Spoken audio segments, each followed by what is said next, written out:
números reais, tá? Se unirmos um conjunto de números racionais, que são os números naturais e os inteiros, né? São todos aqueles números que podem ser colocados em forma de fração. Com um conjunto de números irracionais, e aqueles números, as nossas dízimas não periódicas, né? Obteremos um novo conjunto, chamado conjunto de números reais, que indicamos com esse R com tracinho do lado, tá certo? Aonde vocês vê esse R com esse tracinho do lado, em conjunto, ele está falando do conjunto de números reais, que é o conjunto de números irracionais, mais os racionais, tá certo? Lembro vocês, os naturais estão dentro dos inteiros. Aí quem são naturais? São o zero e os números positivos. E os inteiros? São o zero, números positivos e os números negativos. E quem são reais, racionais?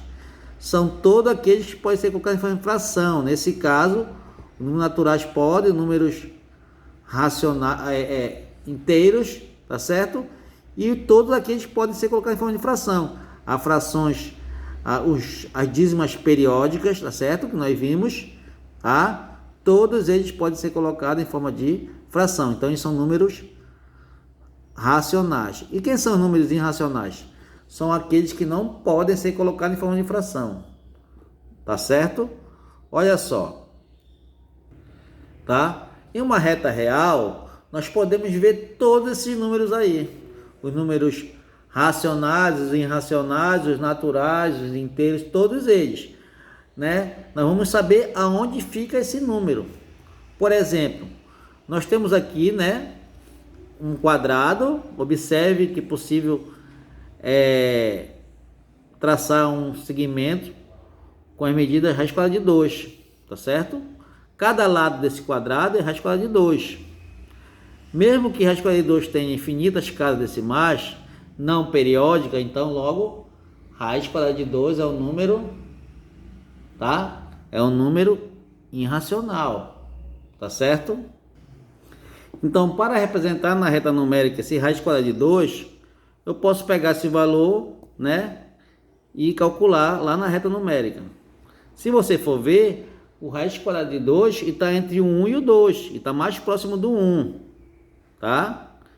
Então, se eu tiver menos raiz quadrada de 2, também vai estar mais próximo do... Vai estar entre o menos 1 e menos 2, vai estar mais próximo do menos 1, tá certo? Vejam só, aqui, olha, ele colocou, olha, raiz quadrada de 2, marcou, né, em um compasso e tracejou, olha. Raiz quadrada de 2 está próximo do 1 aqui, olha, e está entre o 1 e o 2. E menos raiz quadrada de 2 está para o outro lado, negativo. Aqui está o 0, para cá o número negativo. Menos raiz quadrada de 2, tá certo? Ele está entre o menos 1 e menos 2 também. Podemos também usar uma aproximação de números para representar luz na reta. Por exemplo, 1,732050 e menos 2 raiz quadrada de 2, tá? Esses dois aqui é aproximadamente 1,73, né? Até duas casas decimais. Eu peguei só duas casas decimais. 1,73, duas casas depois da vírgula, duas casas decimais. Como o raiz quadrada de 2 é aproximadamente 1,41, 42, 13, 5, né? Então, menos 2 vezes raiz quadrada de 2 é aproximadamente... Eu vou multiplicar o menos 2 vezes 1,41, vai dar menos 2,83 aproximadamente, tá certo? Aproxima aí duas casas decimais. Então, se você for pegar esse valor, ele vai estar entre o menos 2 raiz quadrada de 2 e vai estar próximo do 3, porque aqui está menos 2,83, então está próximo do menos 3, tá certo? Qualquer ponto da reta real tem um único número real correspondente e todo número real tem um único ponto correspondente dentro dessa reta. Quer dizer, bem aqui eu tenho raiz quadrada de 2, tá? Bem aqui.